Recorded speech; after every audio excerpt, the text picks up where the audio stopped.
Good morning, good afternoon, good evening, wherever the case may be. You're all very, very welcome to another pre-match carnage. My God, the games are coming around thick and fast. My God, do we need games to come thick and fast at the moment so we can stop mourning about the game before and the result and the performance before. Last time we had an awful result. We had to wait 3 weeks. Well, we've had to wait 3 days now, people. And tomorrow we go into battle again. Battle being the operative word, maybe battle is the right word, because this is the battle of Britain, maybe, of probably the two biggest clubs in Britain. Of course, we go to battle against Rangers, Glasgow Rangers, in the Champions League final, and of course, I've got some lovely people to speak about all things Liverpool Rangers tomorrow. People, I've got Keith back. Keith's been on a motivational tour with the missus. Fill us in. How's that been? Wow, an experience for sure, man. It was crazy. It was crazy. I feel like I'm in the scene now of the MMA world. So yeah, Lisa went to go represent England at the European MMA championships, and yeah, man, she did herself proud. First fight, she fought against a girl from Finland, unanimous decision, just wiped the floor with her for 9 minutes. Second fight, England actually beat Italy for once in a European major stage, as she TKO'd the home girl, ground and pound. Sadly, though, she popped her leg in that fight in the second round. So yeah, she was supposed to fight for gold against another girl from the UK, but that didn't quite happen. So unfortunately, we had to pull her out for medical reasons. I had to pull her out because fighters, you can't pull them out for anything.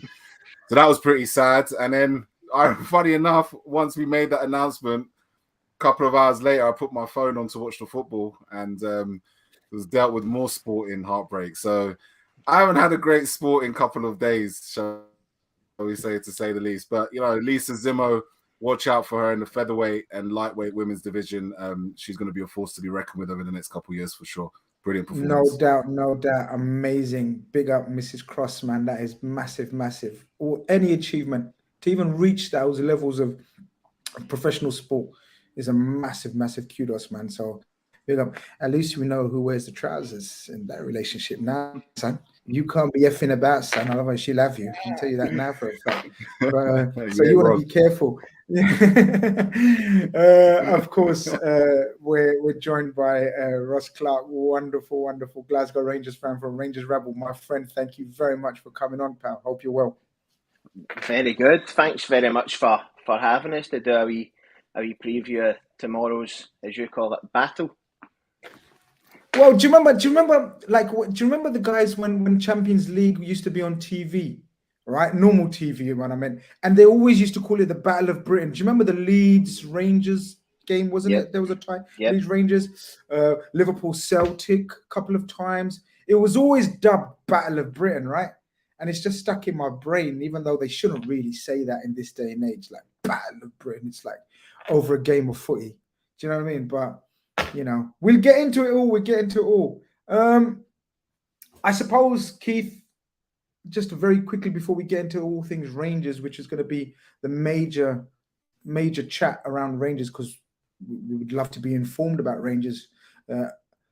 I guess I need to get your opinion on the Liverpool state right now. I know you wasn't able, you ducked out of RedFellas last night. No, you've got a valid excuse. But just a quick, how you feeling about us, man? Like, we were pretty down last night. It was a very therapeutic. How did Steve describe it? It was a very therapeutic session. Cathartic, I think cathartic. That's all the words. Cathartic. Yeah. Definitely been duck that one. No. I think, look, I probably came to terms with this on a few RedFellas shows. I kept saying, you know, boys, this is going to be a slugfest. It's going to be ugly season. It's going to be a fight for everything. And it's exactly that. You know, we're fighting to find our confidence. We're fighting to find our form. And it doesn't help when we're having this situation in this moment. You've got your rivals, you've got your Arsenal's doing so well. You've got City with Haaland just doing an absolute number on everybody, and it just adds to the anxiety that's already felt. You know what I mean? Like we feel like that. We're missing out on the party, right? We haven't been invited to this, the first 9-game guest list, I suppose. But I think, we'll hopefully find our way. But as fans, we just gotta accept that we are fighting for top 4. We're slugging it out. I've had to eat humble pie, and people keep tweeting me and telling me, Keith, blah blah blah. But you said this and you said that. Look, I'm allowed to change my opinion when I've been placed with new evidence. Do you know what I mean? And this new evidence suggests to me that it's very much the same as 2 seasons ago. I will be very happy if we get top 4 in a decent Champions League run as it stands, because the boys need to find confidence again. And right now, there's other teams that are just better than us. Ross, after you've just heard us speak about Liverpool and the state of we're in terms of form, fitness, the fans' moods, Ross, how do you feel about Liverpool to start off with? What do you make of the start of the Premier League when it comes to us? Are you surprised? Are you shocked? Or as an outsider, did you see this coming, kind of? What's your thoughts on it? You're on mute, I think. I think you're on mute. Oh, no. Nope. Sign language. It's not me, is it? Hold on 1 second. Do you want to try coming again? Yeah. It's true that when every opposition must be coming to Anfield right now. Not even Anfield. Any opposition that's playing us home and away must think, what a time to play Liverpool. Okay. You know what it is they get at us so much more, man. That goal that Brighton scored, the first one, was like, so easy. I've seen us concede that goal a million times this season. Like, it seems to almost like they just pop it through the line. Guys always on side. Remember, this was a big talking point before. I used to tell you how important those offside line is. And now we're playing deeper and we're getting exposed any chance that we can get. So we've got no line. There's no high line. We're not winning offsides anymore. And teams are just timing themselves to perfection. It's a whole bunch. But Ross, yeah, are you back? Sorry, lads. Yeah, sorry. No, you're right. We're just get your opinion on it all, because I think that everybody's heard us moan and groan. Sometimes you can either say we're spoiled brats, or actually that there's something worse coming along. What do you think? Watching from afar, I thought it would have been a 2-horse race between Liverpool and City again for the league. The fact that Man City have managed to sign a cheat code for FIFA, and Haaland, he's a cheat code, that guy. Like, he's just so much better than everyone. I think you guys will pick it up again. I'm quite surprised at the form of Arsenal. They seem to be pretty cohesive this year. I think you guys will be comfortable top 4 come the end of the season. I think you have got too good a squad not to be. There's a lot of Reds panicking, Ross. I mean, I'm not in that category yet. I'm with you. I agree with you. I think we're going to come top 4. Like, people need to calm down and relax. We've only lost 1 game in the league. Like, we've had a hell of a lot of draws, right? Fair enough, no problem. It's been awful. I'm not justifying it. Before you start coming for me in the chat, I'm not saying it's good enough. It is horrible. But what I'm saying is literally 7 games in. Is it 7 games in, Keith? Yeah, for us. I don't even count anymore, man. Yeah, you don't count. Yeah, we haven't looked. Yeah. I used to look at goal difference, everything nowadays. We haven't even looked at the table. We don't care if you forget about it. 8 games. Forget about it. It's 8 games, But as Ross says, we're gonna come good. We're gonna come round. But tomorrow's a distraction, a wanted distraction. Are you okay with Champions League tomorrow, Keith? I love Champions League. Champions League is my favorite competition. I love it. Are you saying that because we're bollocks in the league?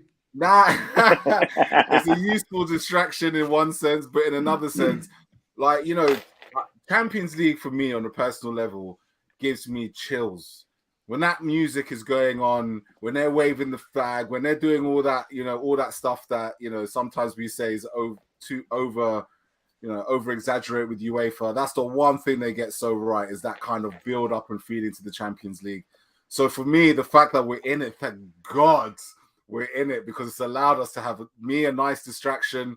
And, you know, I've watched Liverpool win the Champions League and not finish in the top 4. So I know that even at our worst, Liverpool Football Club in the Champions League always seems to produce something. So I'm happy it's back to Champions League and we can ignore the Premier League for a couple of days. Yeah, that's the way we look at it, Ross. For us, it's a distraction. For us, it's a welcome distraction. And not only that, Keith's right. Like Champions League and Liverpool have kind of this affiliation, and we look forward to it. And Champions League nights at Anfield, everyone knows about them. How do you feel? What's your take on the Champions League this season? You are in your first Champions League after a little while, Ross. Tell us. Yeah. Champions League for Rangers this season, as I said earlier on, it's a free hit, especially with the group we've been drawn in. I really like the group. I think Ajax, Napoli and Liverpool, 3 great footballing institutions, the same as Rangers. I think it's a really nostalgic group. Oh, yeah. But for us, we've obviously played 2, lost 2, but it was a free hit for us. I'd like to think, actually think away from home in Europe. We've went to Dortmund, we've been to PSV, so there is performances in there for us. But if we go tomorrow and Liverpool beat us, then it's to be expected with the squad you guys have got. You have got players that are worth probably the same as our full team. So it's a free hit. That's the way I'm looking at it. The pressure should be off our players, but it's been a distraction for us as well, because I would say our league form hasn't been great, even though we're only fill us in, actually. Fill us in with your league form. So Giovanni Van Bronckhorst, I remember him from what a wonderful left foot playing for you guys. What a player. One of my favorite players, like sort of underrated players. He never used to get I never thought he got the credit he deserved in his career. Barcelona, PSV, Rangers. What a player. Give us a bit of insight into sort of how's he done so far in your opinion. In the league, pretty similar to what you guys are saying. Lots of draws away from home. I call it playing with a handbrake on. Our best attacking outlets since Gerrard was here really have been our 2 fullbacks. James Tavernier is extraordinary, the numbers he brings into his game. But it feels like when we are playing now, Van Bronckhorst's very cautious. He talks about keeping the 0 and it feels to me like at a club like Rangers, where you're expected to win every game, keeping the 0 sometimes leads to our striker being a bit isolated. Usually play with 2 sitting, holding midfielders. At the weekend, after the international break, he seemed to have tweaked the formation where the 2 sitters allowed Kent and Rabbi Matondo to come inside and free up the wings for the fullbacks. So we actually looked a bit more attacking, I would say. It'll be interesting tomorrow night with Alfredo Morelos and Čolak.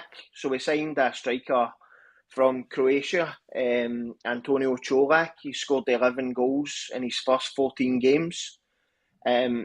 For me, he would play tomorrow, but I do know a lot of Rangers fans think Morelos will play based on the more physical side to the game up against 2 big centre-halves. He's been our sort of talisman in Europe. I don't think he's anywhere near match fit. He was out for 5 months with a torn quadricep muscle. So he's still finding his way back to fitness. But again, playing away from home, Van Bronckhorst likes to sit in and hit on the counter.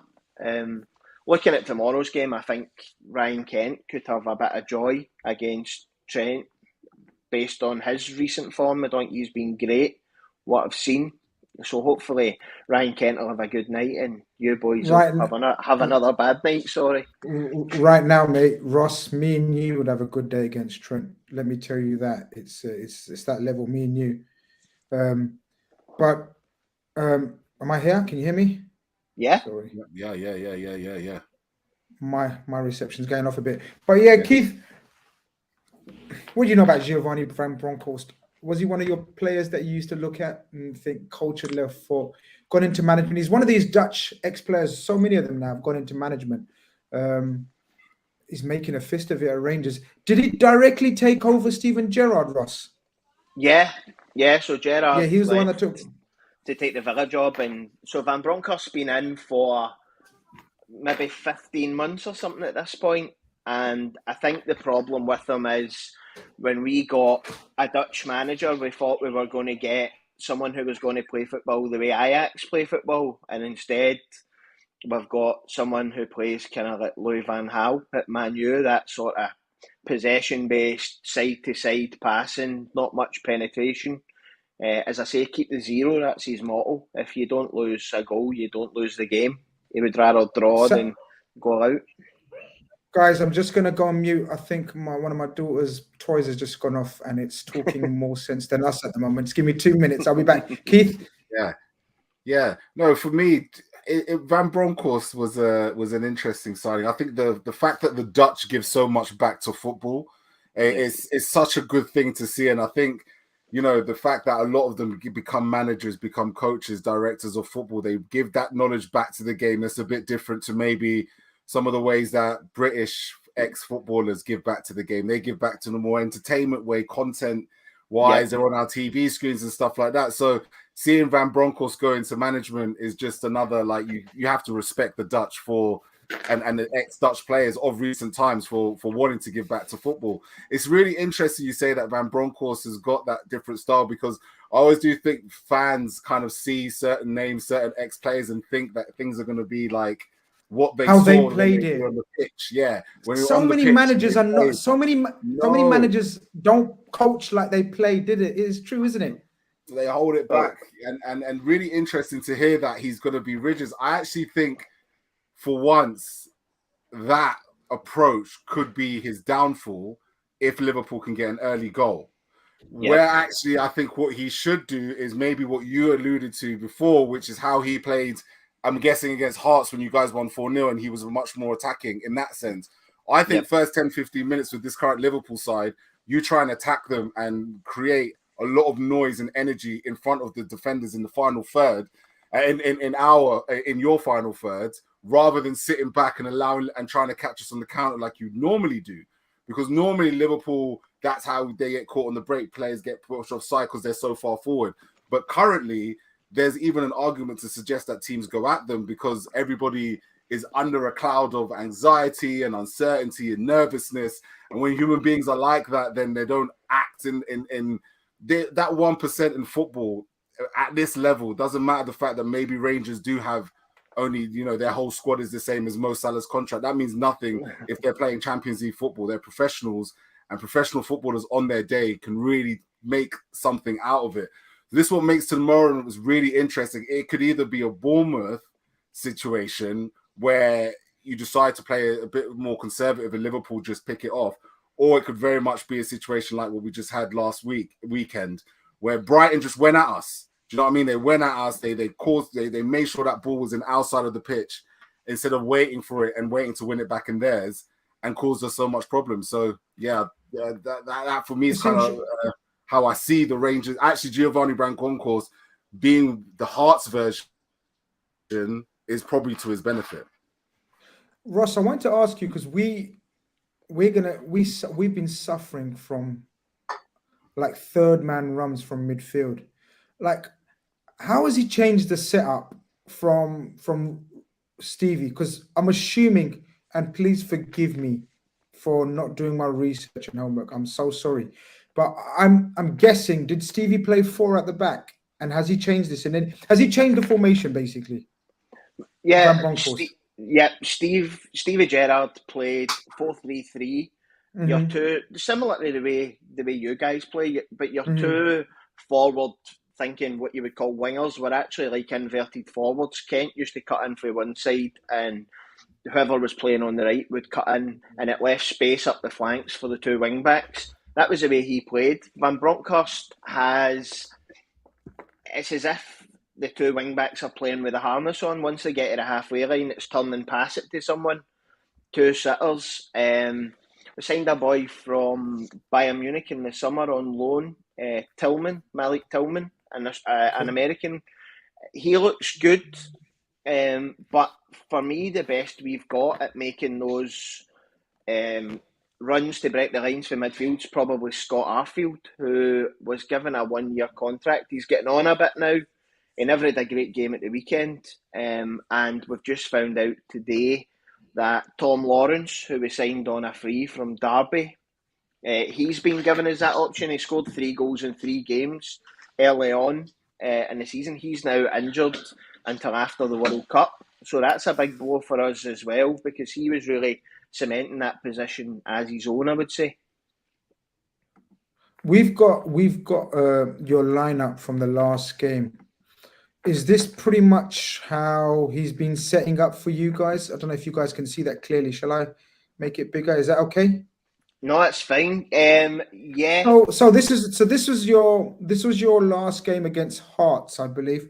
So go on, talk us through, because straight away we recognize 2 players, 3 players that we recognize straight away, which is Taverner, Lundstrom, and Ryan Kent.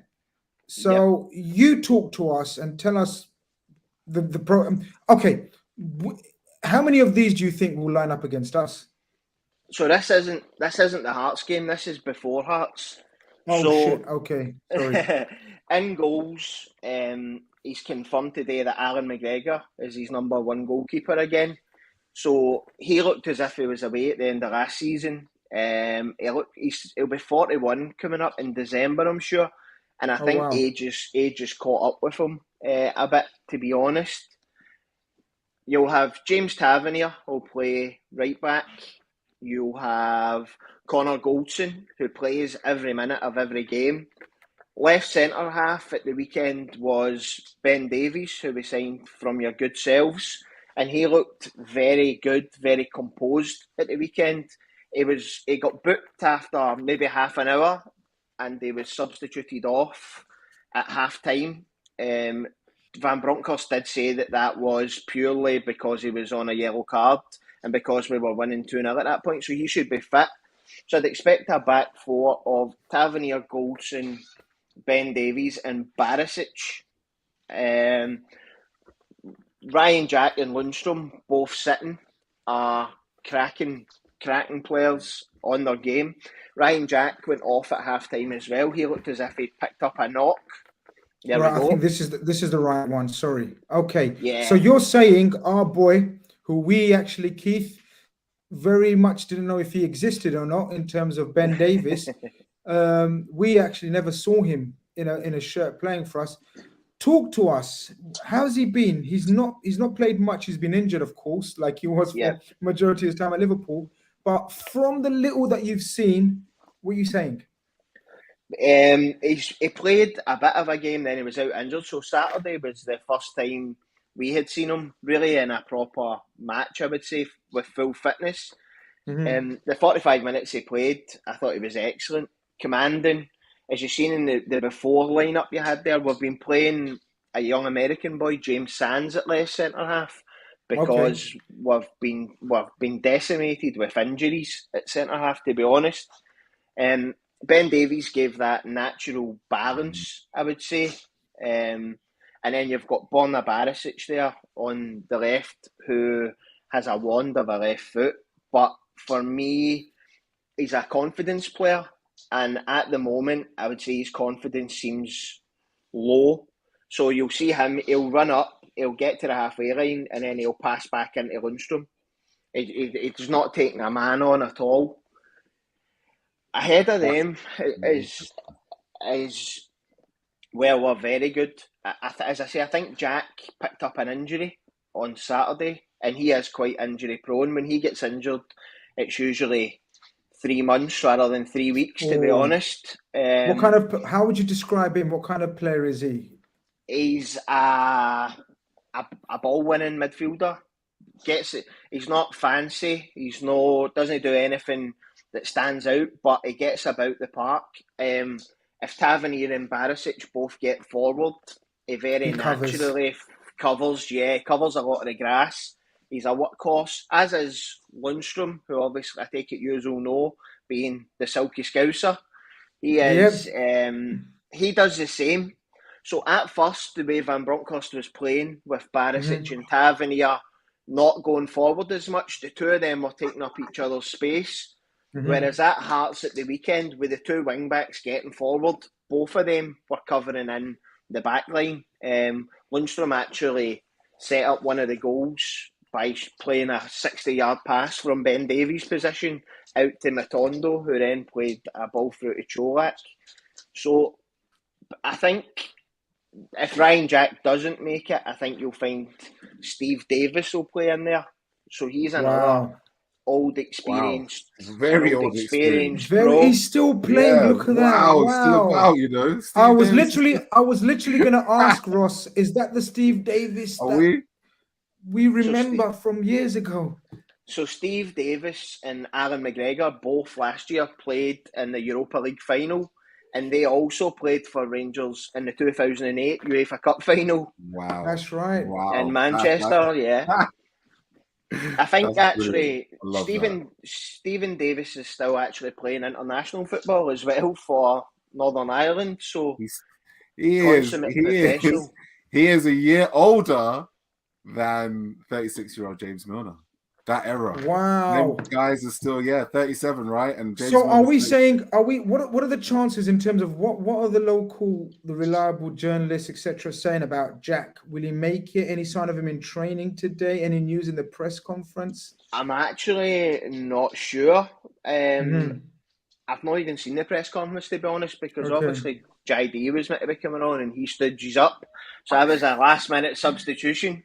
I get not a problem. Bench. We should have done our own research as well. We haven't, but because I'm thinking Lundstrom I like Lundstrom. Keith, I utilized Lundstrom in the FPL a couple of seasons ago, right when he was down as a defender but played in midfield, right? Midfield, yes, exactly that. He racked in the points, and at the time Sheffield United pretty decent defensively as well. The guy was just very tight, very, very good player. Great signing, quite to get him up to Rangers. To be honest, I thought I was fairly surprised, but I think he's been rewarded. Right, you guys have been champions. He's played Champions League, European football. Arguably, you would say Lundstrom made a smart move going to Rangers, and in effect has become one of the biggest players in that team, surely, because the guy is of that quality. Do you know what I mean? Like he was he was one of Sheffield United's best players in the Premier League that season, and you know, to have him is going to be really, really, really interesting. I think I'm interested about this Cholak guy as well. How old is he? Is he one of them young snap ups in Europe? No. I think he's about 26 or something. Cholak. I think he's knocked about on loan. He actually put us out the Champions League last year. He scored 2 goals at Ibrox against us. I've just had a text message for JD, who must be watching, who says Ryan Jack is fit for tomorrow. So I would expect those two to start sitting protecting the back four. And that's definitely good news for you guys, because Steve Davis wouldn't, at his age, the way we're expected to come out tomorrow after the drab draw against, not drab, but sort of very, very disappointing draw against who would you have on the weekend, Keith? Definitely was a drab. If you paid ticket to go watch that football match, you got 6-goal thriller. 6-goal thriller. But Steve Davis and Lundstrom, I think, wouldn't have been ideal to sort of keep up the intensity and energy we're going to bring tomorrow. But from what you're describing, Jack, he's far more suited. Yeah. One name that stands out for us for sure, is the star man. It seems Ryan Kent, of course, coming through our academy, wasn't it, Keith? He came through our academy. Yes, correct. Was one of those guys that I always rated. And I'm not saying it because I'm playing Rangers tomorrow. People that know, people that have been watching me on my channel know that I've always had a soft spot for Ryan Kent. I think he always had it in him to go up that level. Ross, Are you surprised that he stayed at Rangers and that no bigger club, with all due respect, from around Europe or even the Premier League has come in for him? Now, just Because, diss that man, or innit? has he been inconsistent? Talk to us about Ryan Kent since his time at Rangers. I am a Ryan Kent stan. I absolutely Oh, love the guy. But nice. what I would say is possibly the last 12, 18 months domestically in the league, his numbers, I think he scored 2 or 3 goals last season Oh from wow! inside left. His assists numbers aren't great, and that's something that obviously the same as you guys, your front three last season between Mane, Salah, Firmino, they would have scored possibly 15, 20 goals each. Yep.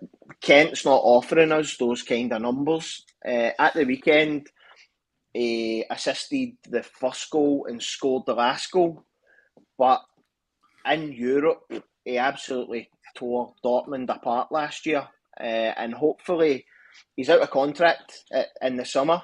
He's not signed a new deal yet. I'm of the belief that he's looking to move on after his 5 years here. And what better time to put yourself in the shop window than the Champions League back at Anfield? I'd expect a big performance from him tomorrow, to be honest. How old is he now? How old is he? Roughly. 23, 24. Wow. He seems to be around for so long, and yet he's still only around the mid-20s, let's just say. 25. Born in 25. So Yeah. mid-20s, and he's got, as you said, like, wow, he's got a long career ahead of him. So you think he's not signing a new contract because he's got eyes on a bigger move, right? That's my opinion. But I've got a question. Sorry, like, does his numbers deserve a big move insofar as what he's currently got? Because that's what you just said there. 2 goals and a couple of assists last season. I wonder, like, how big could that move be for Ryan Kent? Is the potential there, or does he have the volume? It's definitely a strange one, because you would say what he does give you is work rate, effort, heart. I would say that he never hides, but I think over the last, probably since Van Bronckhorst came in, a lot of Kent's best work was when he was coming up the left and cutting inside, which freed up the left wing for Barisic. As I say, at the moment, Barisic has been playing with the handbrake on, and Kent's been getting double marked for a year. At the weekend, we changed it a wee bit, and he set up a goal and scored one. So hopefully that now becomes the blueprint for Rangers going forward, and we can start seeing the best from him again. But Ryan Kent could play top half English Premier League for me, ability-wise. When he's on it, as I say, he absolutely terrorised teams on the way to the Europa League final last year. He's always popped up with big performances at Parkhead up until the last couple of games. He's a big game player under the lights in the Champions League and the Europa League. He's definitely been extraordinary for us. What do we remember of Ryan Kent, Keith? Was you one of these guys that thought, maybe get some money for him? He's not really gonna reach the levels that we possibly want and need, right? Do you know what's crazy about Ryan Kent, right? Is that he started playing for Liverpool when he was 7 years old. Yeah. Wow. So Ryan Kent was basically getting Premier League football education from the age of 7 years old. Like, that is crazy in terms of, like, this has literally been an academy product from the very beginning. At Liverpool, he was a guy who you'd always look out for during preseason. When the preseason games you came out, you thought, right, is it going to be Ryan Kent's time to force his way into X, Y, and Z squads? And he had a few decent tours away. I can't think of any off the top of my head, but I know if you look back, you probably see he popped up with a goal, popped up with something in those tours. But then when it came to actually breaking through to the Liverpool team, it just never quite. He came at a point where these just superstars started to kind of build themselves up in that way. Like, as his progression was coming up, I think that stifled it a lot. And he was in that category, wasn't he, with Harry Wilson? Him and Harry Wilson. Him and Harry Wilson. Yes, absolutely. And again, academy product players that, you know, can always go on to have a great Premier League career. So I have no doubt that Ryan Kent will be a Premier League mainstay. Kind of, he's one of them players. He is a true product of the academy system in every shape of the word. He's got the talent there. He's never been, like, as I said, world class to the point of producing numbers in his position as well. His position, unfortunately, is a position that should be producing 10 to 15 goals, 5 to 10 assists a season. Like, you know, stupid numbers, but that's the modern day forward position. So the standards we're looking for. The standards where he needs to get. So interested to see if he ever maybe has a purple patch at another club. So, but we say all this, and he'll probably come to Anfield, score 2 and 10, and then. Well, it's interesting because he's basically, but it's very intriguing now because he's coming up against Trent tomorrow, probably. Or possibly. Oh yes. And same age group, kind of, you know. Academy, so that'll be academy. That'll be an interesting setup. Ross, I got a couple more questions for you in terms of. I'm sorry if I'm naive, but the guy Haji who made such a, has he moved? No, he done his full knee, ACL, MCL, cartilage, meniscal discs. Wow. He was playing a game, I think it might possibly have been against Kilmarnock. Wow. And it looked like a normal innocuous tackle, and he's been out. I think he's been out over a year. It was right at the start of last season, so I think he's been out over a year now. And he's not predicted to be back until the new year. So it's not even like, it's like a January, February time before he'll be back and available for first team training. And then the time, you can probably write him out this season, to be honest. That's a sickener because, sorry, go on. I wanted to touch, obviously you were speaking about John Lundstrom before I interrupted. John Lundstrom in Europe last year, the Rangers fans were singing the Belinda Carlisle song, Heaven is a Place on Earth. John Lundstrom is the best on earth. So we sing, oh baby, do you know what it's worth? John Lundstrom is the best on earth. Our silky scouser, he's just what we need. He's going to win us the Europa League. That was the song last year. And listen, see, at Christmas last year, most Rangers fans, you would have drove him if we could have got him back down south. He just took 6 months to settle. And once he got in there and made the position his own, he's been unbelievable ever since. Sorry, I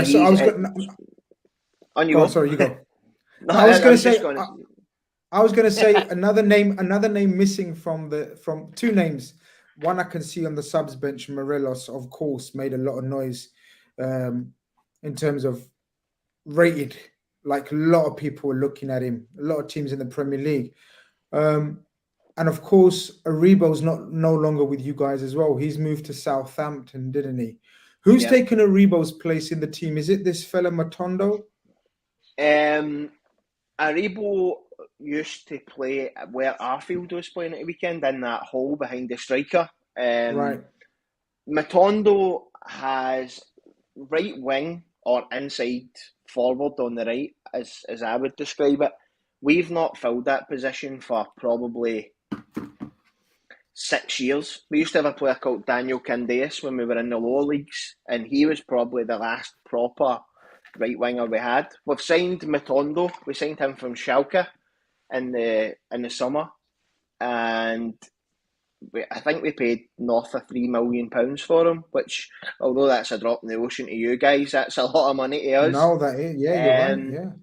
So I think last year he played a lot on the left-hand side and cut in on his right. We've got Kent there, so he's now been asked to play on the right, and I think it's going to take him a while to adapt. He's quite lightweight. Last year at Christmas, we signed Diallo on loan from Man U, who was a £40 million player, and we couldn't get him to perform in that position. So it's been a real problem area for Rangers for the last few years. But hopefully, what I would say about Matondo is he's rapid, quick. He's really quick, and the fact you guys won't have Robertson for any of the 2 legs. Am I right in saying that? Well, definitely for the first leg, yeah. He could cause you problems if we can get the ball in behind for him, because he's really quite quick. But still a lot to prove. I think the jury's out on him a wee bit with the Rangers fans still. But I'm giving him the benefit of the doubt to get an assist at the weekend, and hopefully again that'll kickstart his confidence the same as Kent. And obviously we're gonna. So what do you think in terms of starting up front? Do you think Morelos will come back in, or do you think you're going to stick with Khanage? And what's the differences in style with the 2 strikers? Personally, I think Van Bronckhorst will play Morelos based on Morelos is one of the players who you can hit the ball up to.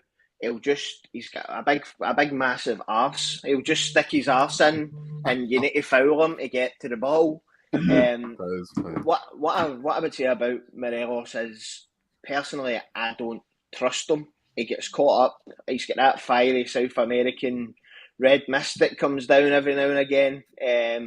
He's a stick on for a booking every game. Petulant, red cards. But when he's on form, he's got that X factor, isn't he? He's got that X factor, isn't he? When he's on form, he's unplayable. Čolak is the exact opposite. He's been held. He's been hung out to dry a wee bit, I would say, by Van Bronckhorst's tactics away from home in games where we've done the sitting in thing, and he's been quite isolated. Morelos, as you'll see tomorrow, is physically solid. He's like a bear, whereas Čolak's a bit more. He's a bit more slender, kind of toned. But if you give Čolak 3 chances, he'll score 2. He's clinical. Personally, I would go with Čolak, but I think based on being away in the Champions League, he'll play Morelos because of the experience. Way he performed. He scored a lot of goals in Europe for us. He scored at Porto. He scored 2 in Dortmund last year away from home. So the 2 of them are really good strikers, and we've also got the illustrious Scarlet Pimpernel, Kemar Roofe, who seems to be back. Seems to be back training, but when he's fit, if Kemar Roofe could stay fit, he wouldn't be at Rangers. He would be top half Premier League because he's an outrageous finisher. But it's trying to keep the guy fit. Honestly, he gets injured putting his boots on. So he's back in. Sounds like a few players we've got at our club, Keith? Namely, Naby Keita. It's so interesting that the strikers, you got Kemar Roofes of this world. I would put Callum Wilson in that bracket of striker. Those ones that are like have come up through the ranks and are elite strikers, but just never have the fitness or never can keep fit. Kemar Roofe is definitely up there with those as well. Callum Wilson, I'd say, is another guy like that. It's almost like the eras of the Daniel Sturridge, the Welbecks. England always had those type of strikers, right, where you just know that they've got the X factor, but it's just not enough. But as for us, well, what injuries really now have we got, apart from, we should be better at what we've been, shall we say. But what I will say is the injuries are pretty much cleared up now, and now we just got to get to work, really, Grizz. Now it's time to get to work. What do you mean? So it is, look, Ross has given us some brilliant insight into how he thinks Rangers set up tomorrow. And from listening to Ross, we think it's going to be pretty much a 4-2-3-1, where Lundstrom and Jack sit in midfield, and then they've got sort of the likes of Matunda, Kent, and Anfield sort of playing behind the striker, whether it's Morelos or the other fella. Keith, what are we doing tomorrow? How do we set up tomorrow? How do we change it up, freshen it up? Let's give Ross and Rangers some insight into how we think we're going to do tomorrow. So look, this is the lineup from Saturday, right? Yeah. What are you doing? So I think Kanates comes in for Joe Matip. He makes his return. What about? Can I argue with you straight away? Go on. What if I say let's rest Van Dijk? Let's rest him. Are you not confident? honestly, Or are you saying playing through this shit form? would PSG have rested Lionel Messi when he was in bad form last season? They still played him. Like Van Dijk can't be rested, in my opinion. No way. He's going to play every single game after this, then, Keith. Nah, there's no time to race him. There's no time of wasting on form and on momentum. Momentum needs to be found now. Like this game, every game from now until whenever needs to find momentum. And for me, you have to start your trusted lieutenants. If to choose this game to rest players and try different types of centre-back partnerships that we haven't done before, like Matip and Konate or Gomez and Konate or something like that, I just don't think now's the right time to be dropping Van Dijk. No way. It's not dropping though, Keith. Go on, Ross. Can I just say, if he's feel like dropping Van Dijk, that would be absolutely fine by me. No, he's saying because rest. I watched you guys against Ajax, and he was class. Yeah, I was shitting myself because every corner or every set piece you put in the box, Liverpool are a big physical team, and that's where Rangers possibly look at our weakest set pieces. Okay. Interesting. Keith loves a set piece. We had started off the season zonal marking, and it was a catastrophe. Honestly, every time the ball came in from a corner, it looked like a goal. 3 headers. Even at the weekend, we were playing against Hearts. They were down to 10 men, and one of the weakest guys on the park got a free header at the start of the second half. I think that's where the game could be won and lost on set pieces. As I say, interesting. McGregor's going to play in goal, and he's like a vampire. He's shit scared of crosses. He'll not come out. He'll be 41 this year. So he will not leave his line. Like, if you put a cross into the 6-yard box, 4 yards out, free header. It's really... Keith has convinced me now. Keith, you've convinced me Konate comes straight in then. Because with the physical brute strength of Konate on set pieces, wow. And we know Ben Davies wasn't the biggest, like, from his time at Liverpool. Like, I don't remember him being sort of, even in training, like looking physically imposing, or I know we didn't see him play much. I don't even know who he is. Yeah, we don't even know who he is. Nah, I'm joking. So, but I know what Ross is saying, and I 100% get what you're saying as well about Van Dijk. Has to be. I tell you another thing. We debated this at length, the Joel Matip versus Konate debate in terms of who should partner him long term. Klopp made his decision. That Konate was going to be the one to partner Van Dijk long term, and so for that reason, get the band back together ASAP. Because if there's one thing that Liverpool have lacked more than anything else, it has been pace. And it would be fucking nice to see a fucking one of the 4 being able to actually work someone physically and for pace. And I think we missed that terribly. As for Van Dijk is more than just what he can. Yes, he can make mistakes at times, but everything about shape, about the way we play, about the way we set offside traps, about the way we position ourselves, the communication element of what Van Dijk brings to the game means he has to come back in, because we need momentum. We can't afford to be thinking about the next couple games, rest, etc. Unless the doctors tell Jurgen Klopp Van Dijk is got a niggle, he shouldn't play. Van Dijk has to play because we need to get that momentum back. And another player, so my second call, who I think will start also, is Diogo Jota. I think Klopp is going to go to the Ajax game with Konate in to try and rediscover the form with the team that he did it last time. That is my gut feeling, that Jota starts this match ahead of Firmino as well. Other than that, it will remain unchanged. Carvalho for Diaz, as well. Carvalho for Diaz, 100%. Diaz will be straight back in. Midfield, are you keeping the same midfield? It's going to stay the same. And you want to play same midfield against Arsenal another 3-4 days later? At the end of the day, fatigue is all in the mind, right? It's not, though. It's not just in the mind. 100%. This team has played Champions League football in and out for 5 or 6 But it's years, showing, Keith. Even more. We've got to use the squad, Keith. We can't. Of course, we will dip in. No, we will dip into the squad.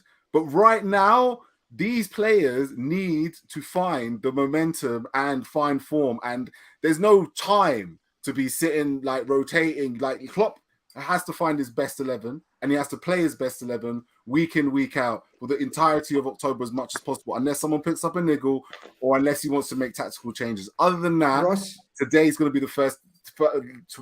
Tomorrow should be the first of the first 11 we see more often going into the month. Ross, I think I disagree with Keith. Ross, I think we're going to make at least three changes. I want to ask you, again, looking from the outside and afar, and I'm sorry if I've put you in it, but in case you haven't seen us much, what do you think about Trent Alexander-Arnold and the whole chat on this side of the border about some people sort of absolutely killing him and saying what an awful player, and some saying what a generational player, look at his numbers. I mean, how do you see Trent Alexander-Arnold? I see him as a really much more expensive player, the same as James Tavernier. He gives us everything going forward, but with that, he's essentially a winger who comes from deep. That's the way I look at them. James Tavernier couldn't keep kids at a high flat. James Tavernier is not a great defender. He's improved over the last few years, I would say. And I think that's the same about Trent Alexander-Arnold. He spends so much time going forward that, see, in training, he'll train as a winger most of the time because that's what he's expected to do. I think he's similar to Tav as well, in that a lot of the complaints about him seem to be that once Alisson makes a save, he's always flat-footed. He's not got that natural reaction to get in and cover. Yep, and I think that gets trained out of these modern-day fullbacks. I think that they're focused so much on going forward that they sometimes forget that they're a defender and they lose that sort of defensive instinct. And possibly we've got Borna Barisic on the left-hand side, and he's brutal for it as well. If you put a cross into the back post, so many times he's caught on his heels and the right forward for the other team comes in and nips in and scores. I think it's the way of the modern day fullback. They're either great defenders or they're great going forward, and it's hard to be the complete player. I think he'll play himself back into form. I think he's too good a player to just that's him, he's rubbish now. Do you know what I mean? Which seems to be what a lot of folk are saying. Especially with a World Cup coming up, he'll want to be in that World Cup squad for England, and it wouldn't surprise me if his form picks up over the next few weeks ahead of that. I hope he fucking doesn't go to the World Cup. I couldn't give two shits about that, man. I really don't. But I wanted to ask you, Ross, we signed a young fullback from Scotland in the summer, Calvin Ramsey from Aberdeen. Seen much of him? Anything you can tell us about this kid? Because we're hungry, we're starving for an understudy for Trent in terms of stylistically, someone that we can rotate. I know Keith doesn't like rotating Liverpool players, but I do. I'm opposite of Keith. I want us to have rotation and keep everyone fresh, because one of the biggest criticism of this team is gone stale. We're playing the same players for the last 5 years. Please tell us Calvin Ramsey is good. He's the real deal. Oh. That young boy is the real deal. He's very, very good. Listen up, people. Ross is telling us. Wow. Come on, Ross. Tell us Calvin Ramsey. You heard it here first. And us Rangers fans don't particularly like Aberdeen, but that young boy he's a smashing player. He'll get up and down the park. I think you need to factor in age as well. That he's not going to be playing week in, week out. I think the exception to that rule was Kieran Tierney going to Arsenal, who was a bit older. Yep. So I look at, obviously, your rivals. Can we mention the blue side of Merseyside on here? Yeah, irrelevant. We can mention them. Them obviously taking Nathan Patterson from us. So what a good signing as well. Wow. What a snip. Scotland really out here producing wing-backs after fullbacks. It's becoming a trait. Yeah, even right back to Alan Hutton leaving Rangers and going to Spurs all those years ago. Tav could play I know he's now 30, but Tav could play English Premier League. He's really, really the numbers. But the boy Calvin Ramsey, anytime I've seen him, good. He's a hybrid. He's good defending, but also good going forward. But don't get me wrong, I don't think he's as good going forward as a Nathan He's a Patterson or kid. a Trent He's a Alexander. kid. He's a Yeah. kid. So it'll be a case of, I think he's been a proper right back who has adapted his game to be able to get forward, and it'll be a case of nourishing that to know when to go forward and when to stay back, and also improve on his attacking qualities, but don't lose the defensive part, which is what we were talking about earlier. I think that's what happens to fullbacks. They either concentrate on the attacking or concentrate on the defending.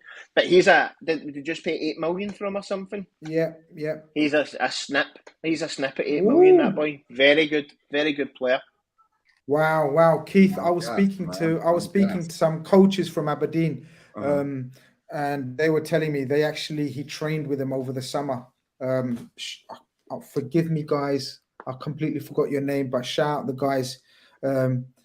They've got a coaching clinic over in Aberdeen, and they were talking. And I was speaking with them on Twitter in the DMs, and they were telling us. They sent me videos of him training. Like over the summer before his move end of the season. And they were just showing me video clips of this guy. Now, I know video clips, we can all make video clips, make us all look good probably. But when you can tell, Keith, in terms of how someone strikes a ball, you can tell a baller from the way he strikes a ball. And this kid, he's got the technique, I'm telling you, left foot, right foot. He was pinging these footballs. I think Ross is spot on. I think we've got an absolute gem here. And we're gonna be singing his praises in a couple of years' time. It's way too early. I'm joking about sort of looking at him even tomorrow, possibly give him a run out. You never know. Klopp's mad like that. He may do something like that. But I think we're on a winner here, Keith, with this guy. You know that. Yeah. Do you know what? Klopp playing Calvin Ramsey in this game is a big statement, to be honest. Has he played against you guys, Ross? Yeah. Did he play against you lot? Yeah. He's played in Aberdeen.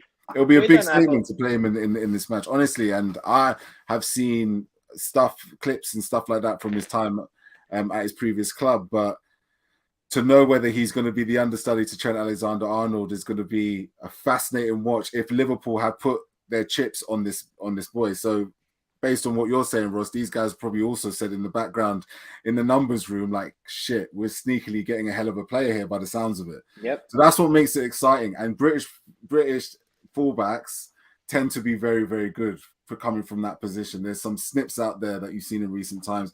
Andy Robertson being the best one of them, that was an absolute snip, right? So, I'm by everything that you've said there, Ross, you got me excited. I'm excited. I'm hyped for Calvin Ramsey when he plays. I'll be a big statement, Grizz, if he starts him tomorrow ahead of. Look, I'm being real. I know. It's nice to dream. We need some dreams. Yeah, exactly. I mean, we're at that stage where, fuck's sake, man, let's try something different. Honestly, and I do think, Keith, we're going to make changes tomorrow, Keith. I definitely see Nunes starting. You haven't mentioned Nunes, Keith. For me, he's probably one of the first names on the team sheet tomorrow, especially after Ross is telling us about sort of set pieces and height. If you add a Nunes in there to Virgil and Khanage, that's a great point. That is a great point. I mean, look, you're talking about you're talking about momentum. You talk about we need to start picking our team. I think Nunes has to be starting, Keith. Or you're not? Why are you not starting him? What's your thinking? I don't know, man. I just feel like Diogo Jota is a player. Oh, I think he starts as well. Oh, okay, right, interesting. Yeah. So, go on, Grizz. I don't know then. I don't know then. No, I don't know then. You're right, because Salah definitely starts. It'll be interesting for sure. Again, that's what I'm saying. Ops for Nunes. I think it's a statement, the team he picks tomorrow, in my opinion, in terms of what he's going to trust going forward. It'll be, if it's one of Nunes or Jota, that will determine that, in my opinion, who will get more game time. And Firmino will get game time, I think, Premier League wise. It's an interesting and intriguingly set up now, because I think Rangers would be, I don't know, wise, but I think you should be encouraged to have a go at us, Ross. I don't think you should come tomorrow and just try to defend, because that would be asking for trouble. Every team has come to try to attack us and had chances. I don't know the fitness of Morelos, as you said, like he's been in and out. You're not sure about the fitness of him. Again, Ryan Kent up against Trent, that will be a personal battle. They'll know each other's game inside out. Yep. And then you've got the Matonda on the other side, who's pretty much a bit of an unknown quantity. But he's not going to be up against our number one fullback. Don't get me wrong, Tsimikas is a very good player. But even he was hauled off, wasn't he, Keith, on the weekend? Yeah, but again, I was wondering if that was because of his exploits for Greece. Maybe. You know, he did play. He was quite involved. Both games. He played both games. Both games, right? So again, I think that was more precaution. I think he definitely starts. I think this happens tomorrow, Keith. I think this happens tomorrow. Oh no! I'm serious. I cut the stream. It's been a pleasure. It's been why? Why? It's no. Why? I love him, by the way. I love him. I think Henderson. Well, instead of Fabinho, I just think that why not? Do you know what? Why not? It's just never really fitted well, but why not at this stage? I just feel like he's just like if Fabinho. He can't play. He can't play where he's playing, Keith, as a right-sided 18-year-old. That's the position where I'll have your reaction. Oh, for him playing in the right. Well, okay. Yeah. Him playing in the six to me. It's interesting, right? Because he helped in the build-up to one of the 3 goals, right? You would argue. Yeah. So he was involved. Both goals. So he was involved in that from that position, from a forward-thinking way. I just think guys come back from injury. We'll see what happens. As a 6, I'd rather, and it's tough because Fabinho has not been great. And that's been, and it's so ironic that Liverpool in the market for a central defensive midfielder of the like of Tchouaméni this summer. And not only did we not deal with that position, but then the only guy we had in that position, we burnt out. So playing Henderson in the 6 is great from moving the ball, keeping it ticking, keep it ticking on the pitch.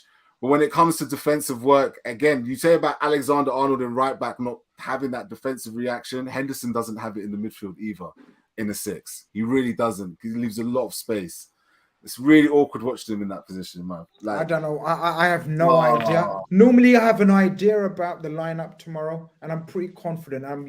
People know I'm usually close to getting the exact lineup. I have no idea tomorrow. I don't know which way he's going to go. Like, Rangers seem quite set in how they're going to. Ross is pretty confident of what, 9 out of the 11, probably. Ross, would you say? Yeah, Anfield and the striker could be different dependent on how he feels. Potentially Matondo. He brings in a Scottish boy, Scott Wright, quite a lot in Europe on the right side. But I think Matondo will keep his place after an assist at the weekend to get him a run of games. Tillman could come in the Anfield role, in behind the striker. And personally, I would play Cholak because he's the man in form, but I think he'll go Morelos. See, they've got settled pretty much 9 out of 11, Keith. I don't know. What are we saying then? All right, let's say Khanage and Virgil. Let's say Trent and Tsimikas. We know that. You're saying go again with Fabinho. You're saying go again with Henderson, and you're saying go again with Thiago. Yeah, wow. Definitely, 100%. Okay, definitely. I'm definitely not happy with that midfield. Definitely not, especially against Rangers. I definitely think there'll be one change in the midfield. Oh, who do we bring in? It's only Elliott. He's cracking. He's a great player. Harvey Elliott looks really exciting. Ross. He's a wonderful little player. He's a lovely wee player, as you guys would say up north. But it's this is your how you're describing your midfield. Lundstrom's a fucking beast, right? and Jack's looking to Jack sounds jacked, right? Yeah. So I don't know if this is the kind of game don't get me wrong, Elliott's used to playing beasts and players size twice of him in the Premier League as well. You guys are going to try to make it physical as possible. Yep. I know James Milner. I'm not going to even mention his name before Keith actually switches off, right? So I'm not going to mention James Milner. And we haven't got anyone else. Do we go with just the two of them in midfield and play all four? I mean, Jota and Nunes, Salah and Diaz. And let's try and fuck this shit up. 4-2-4, man. Do you remember? I remember being on this show last season. We talked about this 4-2-4. Like, would Klopp ever do it? 4-4-2. Like, play with Diaz and Salah as wingers. We'll see. As I said, but then again, if he goes, we've got to do something like different. We've got to do something, Keith. Yeah. We've got to do something different, Keith. Then does it overcommitting for goals? The team is still. What else can we change then? But then you're contradicting your own self. You're saying play the same. Ross, Keith, all summer, all pre-season was saying we got to change the tactics. We got to do something different. We're becoming too predictable. And now he's saying we got to play the same way. It's not the same way. It's more the same group of players. That's the point I'm trying to make. It's not so much like, oh, okay, we go with the same tried and tested tactics. How can we change the formation with the same players? How are you going to change the way we play with the same players? Because I think you have Thiago, Fabinho, and Henderson playing with each other regular football with each other, right? This is Thiago's against Brighton. It was his second game for Liverpool in a month or so. Yeah. So 2 games for Liverpool in a month in the team. Again, we put our eggs in that basket. We put our eggs in the Fabinho basket. So Klopp has to make it work with these players that are, without shadow of a doubt, the highest paid players at the club. Do you know what I mean? Like, if Klopp goes 4-2-4, he changes the tactics, then you're seeing something that against his principles, and I get all that. Yeah, for the rest of the season, like that will be it. But that's what I think is coming. It has to, because there's no time for changing. He said it himself in the press conference, right? When people throw the question about formation changes and stuff like that, he said there's no time on the training pitch to be changing anything that magic. 4-2-4, and I'll give it to you, Grizz, here. 4-2-4 is something that he has trained and he has shown and he has opted for in games before. We've seen 4-2-4 come out from Klopp, usually in the second half of games that we're chasing a goal, but he's done 4-2-4. So the teams have clearly trained 4-2-4 in certain situations. So I'll give it to the credit. If they were to pull that off tomorrow, then it will be an interesting insight to what Klopp sees as the future of Liverpool.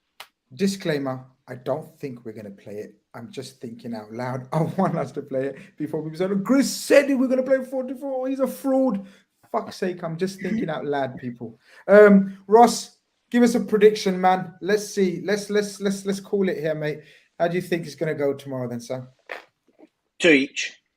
Oh! I can't say Rangers. I can't say we'll get beat. 2 each. I think there'll be goals in the game. I think it's 2 teams who are not at their best. Defensively, want to attack both. Yeah. Are you saying your strength's in attack? Yeah. Our strength is getting the ball recycled and going forward. If we play with a high press, as you say, I think we could cause you issues. But as I say, set pieces worry me. Put the shitters in me. I think you could murder us with set pieces, to be honest. Keith, I'm going like 5-2. To Rangers? No way. 5-2. 5-2 to Liverpool. No, not with your team selection. With my team selection, yes. We don't have 4-2-4. Not with your pragmatic 4-3-3. We'll see which one. No, and that's no disrespect, Ross, at all. I think Rangers will score goals at 100%, and I think it will make it nervy. I just think I still have confidence that this team and these group of players are at the level that they can pull off a performance like they need to pull off tomorrow. So you can clip me, and you can play this on Twitter if this doesn't happen. But 5-2, I'm going 5-2. I think think tomorrow, again, very much like Ajax, and shout out to the guys from Ajax we had on the preview show. I said to them, it's just unfortunate that you're playing us after a performance like that. So we put in a shitty performance with Napoli, and then we had Ajax, and I knew we were going to fix it against Ajax. For the Rangers lads, it's exactly the same, I feel. We've just put in a shit performance against Brighton. We very rarely put two shit performances together. And I think tomorrow's going to be really hard for Rangers. But anything can happen in the form that we're in. And if Rangers be brave, and if Rangers get that first goal, like we've been conceding in fucking every single game, like every single game. It's like a game to these people. If Rangers get that first goal, wow, we could have a Champions League classic night at Anfield. But I fear if we get that first goal within the first 15, 20 minutes, it could be horrible for Rangers as well. But one thing we do know is the Rangers fans will sing from minute 1 to minute 95. And I'm actually not going tomorrow. I've run out of money, basically. I'm going to have a rest tomorrow. I'm going to watch it on my sofa. I might do a watch along. I'm going to the Arsenal game on the weekend. So, people, I'm going to do a watch along tomorrow. Ross, it's been a pleasure speaking with you. Thank you very much for coming on, pal. Thanks very much for having me, and good luck. May the best team win tomorrow.